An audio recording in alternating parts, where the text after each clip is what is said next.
بلوچ‌های عرب تبار در بلوچستان و پاسخ به یک سوال اساسی. قوم بلوچ همیشه در ایران برجسته بوده و رد پاش رو میشه در همه امپراتوری‌های بزرگ این سرزمین مشاهده کرد.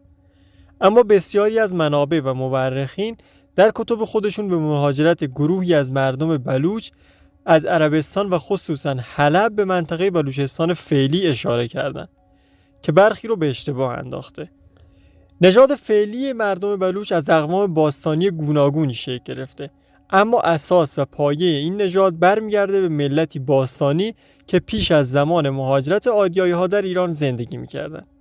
گفتنیه که هیچ حاکم خارجی تا کنون در بلوچستان سلطنت نکرده و مردم بلوچ با شجاعت علیه دشمنان خارجی جنگیدند. هرگز به اونها اجازه ندادند که مدت طولانی در بلوچستان بمونند. از حضور مردم بلوچ در شاهنامه و نبردهای بزرگ این سرزمین، اتحاد و ارتباطشون با ارش، مؤسس سلسله اشکانیان، اردشیر، مؤسس سلسله ساسانیان و این قبیل موارد میگذریم و داخل این ویدیو میپردازیم به مهاجرت بلوچ‌ها از سرزمین اعراب به خاک ایران. همین اول کار این سوال رو مطرح میکنیم که اگه مردم بلوچ در ایران زندگی میکردن و ریشه ایرانی دارن، پس قضیه مهاجرت اونها از سرزمین اعراب به اینجا چیه؟ قضیه از اسلام شروع میشه. در قرن هفتم عربستان با پدیده‌ای به نام اسلام مواجه میشه. این آخرین دوره سلسله ساسانی به حساب میاد که توسط یزدگرد سوم پسر خسرو اداره میشده. همه ما میدونیم که اون از اعراب شکست میخوره. اما در طول این تهاجمات، اینکه بلوچ‌ها کجا مستقر شدن و چه کردن تا حدی به موضوع این ویدیو مربوط میشه. اعراب حضور مردم بلوچ رو در کرمان، مکران، سیستان، جهلاوان، سراوان و حتی تا کویت و قندهار امروزی عنوان کردند. همچنین به گفته مورخینی چون ملک الشعراء بهار و ملازعی در زمان خلافت حضرت عمر، بلوچ‌ها یک ژنرال داشتن به نام سیاه سوار یا سیاه بلوچ که در زمان تهاجمات اعراب زندانی و در حال محاکمه بوده در دربار ساسانیان. اما یزدگرد سوم برای جنگ با تهدید مسلمانان اون رو از زندان بیرون میاره تا از اون کمک بخواد و تهدید اسلام رو از بین ببره. ما داخل ویدیوهای قبل به زندگی این فرمانده به طور کامل پرداختیم، اما اینجا فقط باید بگیم که نهایتا این فرمانده و سربازان تحت فرمانش با لشکر اسلام متحد میشن. بلوچ‌ها همواره از یک نظام قبیله‌ای سختگیرانه با یک رهبر پیروی میکردن. گفته میشه بلوچ‌هایی که در لشکر سیاه سوار حضور داشتن اکثرا از اجداد قبایل رند و لاشار فعلی به حساب میان که به ارتش عرب میپیوندن. در فتوحات اسلام شرکت میکنن و نهایتا بعد از پایان یافتن نبردهای اسلام به بصره میرن و برای اولین بار در اونجا ساکن میشن و با قبیله‌ای که بیشترین خویشاوندی رو با پیامبر داشته، یعنی قبیله بنی تمیم، پیمان برادری میبندن. در رابطه با جایگاه قبایل بلوچ در بین اعراب باید بگیم که همونطور که گفتیم این قبایل ابتدا به بصره میرن و تا جایی در بین اعراب نفوذ پیدا میکنن که به گفته بلاذری در زمان حضرت علی گروهی از مردم بلوچ وظیفه دفاع از خزانه سلطنتی بصره رو بر عهده داشتن و رهبر اونها مردی به نام ابوسلمه بوده. اونطور که ما گفتیم مردم بلوچ تا پایان دوره خلیفه چهارم یعنی امام علی اعتبار بسیار داشتند و از مدافعان خلافت به حساب می اومدن. در مناصب بالا منصوب می شدن و در نبردهای بسیاری نقش ایفا می کردن. اما اوضاع اینطور نمیمونه. پس از مرگ امام علی بلوچ‌ها از امام حسن و امام حسین پیروی می کنن. به گفته مالک در بین اون 72 نفری که با امام حسین شهید میشن نیروهای بلوچ هم حضور داشتن. همچنین مولانا شدایی و علامه زبری اشاره میکنن که در حادثه کربلا مردم بلوچ حضور داشتن و به اونها وظیفه دفاع از اردوگاه‌های امام حسین داده شده بود. میشه گفت با توجه به این موارد پس از حادثه کربلا بنی امیه به دشمنان بلوچ تبدیل میشن و بلوچ‌ها هم از بنی امیه متنفر میشن. پس از واقعه کربلا بخش زیادی از مردم بلوچ برای دوری جستن از امویان به مکه و مدینه پناه میبرن و به صورت گروهی به این شهرها میرن تا از گزند امویان در امان بمونن، تا اینکه آمروان اول جشی ابن دالجه رو به مدینه میفرسته تا این شهر مقدس رو به تسلیم در بیاره. مردم بلوچ در این شرایط هم از روی اتحاد و هم از روی مصلحت از اقتدار عبدالله ابن زبیر حمایت میکنن.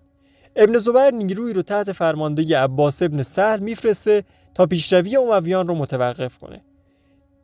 نیروهای رقیب با هم مواجه میشن و در نهایت ژنرال اموی توسط زید ابن سیاه‌سوار یعنی زید پسر سیاه‌سوار بلوچ کشته میشه.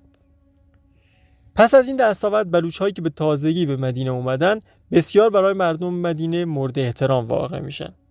به نقل از منابع تاریخی زمانی که زید ابن سیاه‌سوار ملبس به ردای سفید و سوار بر اسب سفید خراسانی خودش پیروزمندانه وارد مدینه میشه، مردم مدینه به قدری از اون استقبال میکنن و عطروش میپاشن که گفته میشه ردای سفید اون سیاه میشه. اما به طور خلاصه دیدیم که پس از شهادت امام حسین بلوچ‌ها از امویان متنفر میشن و به دشمنی با اونها میپردازن. سپس با عبدالله ابن زبیر متحد میشن. اما در نهایت میبینیم که آل زبیر پس از مدتی با اونها با بیرحمی زیادی رفتار میکنن و در اون زمان بلوچ‌های کل مناطق عرب نشین در طی یک فراخوان شروع به مهاجرت از مناطق عرب نشین مسلمان میکنن و به منطقه کوهستانی حلب نقل مکان میکنن. زمانی که بلوچ‌ها به کوههای حلب مهاجرت میکنن، حجاج ابن یوسف فرماندار عراق و بصره بوده و بسیار با مردم بلوچ مشکل داشته و بد رفتاری میکرده. دلایل این رفتار خیلی زیاده و شاید ما خیلی هاش رو ندونیم یا نتونیم توصیف کنیم، اما میتونیم یکیش رو نسبت بدیم به نفرت مردم بلوچ از امویان و پیشینه کمک اونها به دشمنان امویان، چرا که حجاج ابن یوسف به هر حال والی منصوب شده از طرف خلیفه اموی بوده و امویان هم از بلوچ‌ها دلخوشی نداشتن. یه مورد دیگه هم اینه که بلوچ‌های ساکن بلوچستان، یعنی اونهایی که در منطقه بلوچستان باقی موندن و مهاجرتی نداشتن، بارها به نیروهای حجاج و کشتی‌های اون در مکران حمله می‌کردن و در واقع اون تا اون زمان نتونسته بود کاری انجام بده. موارد این حملات مردم بلوچ غیر مسلمان به حکومت اعراب بسیار در کتب تاریخی ذکر شده که موارد زیادی میشه از این مخالفت‌های مردم بلوچ مثال زد. اما این بار یک مورد جدید رو که تا به حال در موردش چیزی نگفتیم عنوان می‌کنیم تا دشمنی بومیان مکران با اعراب و بالعکس تا حدودی دست شما بیاد. به نقل از قاضی عبدالصمد سربازی در زمان حجاج ابن یوسف فرمانده جزیره مالدیو برای عزیز شدن در دربار حجاج تعدادی از زنان مسلمان شهرش رو که از اولاد اعراب بودن به سمت حجاج روانه میکنه. اما گروهی از مردم بلوچ به این کشتی‌ها حمله میکنن. همین که این خبر به حجاج میرسه، لشکری رو به سرکردگی عبدالله ابن نهبان میفرسته، اما عبدالله شکست میخوره و خودش هم کشته میشه. حجاج این بار به بدیل ابن تحفه لشکری رو برای حمله میده، اما اون هم کشته میشه و لشکر شکست میخوره. نمونه این شکست‌های اعراب در خاک بلوچستان کم نیست و شاید اذیت و آزار حجاج ریشه در انتقام همین شکست‌ها داشته باشه. به باور پروفسور نصیر، اگرچه این واقعیت درسته که بلوچ‌ها در مواجهه با آزار و اذیت از سوی امویان و آل زبیر به حلب مهاجرت کردند که مسیحی بودند، اما فرهنگ و سنت‌های اونها حتی به میزان 1% هم بازتاب دهنده دیدگاه‌های ایمان مسیحی نیست و هیچ یک به مسیحیت ایمان نیاوردند.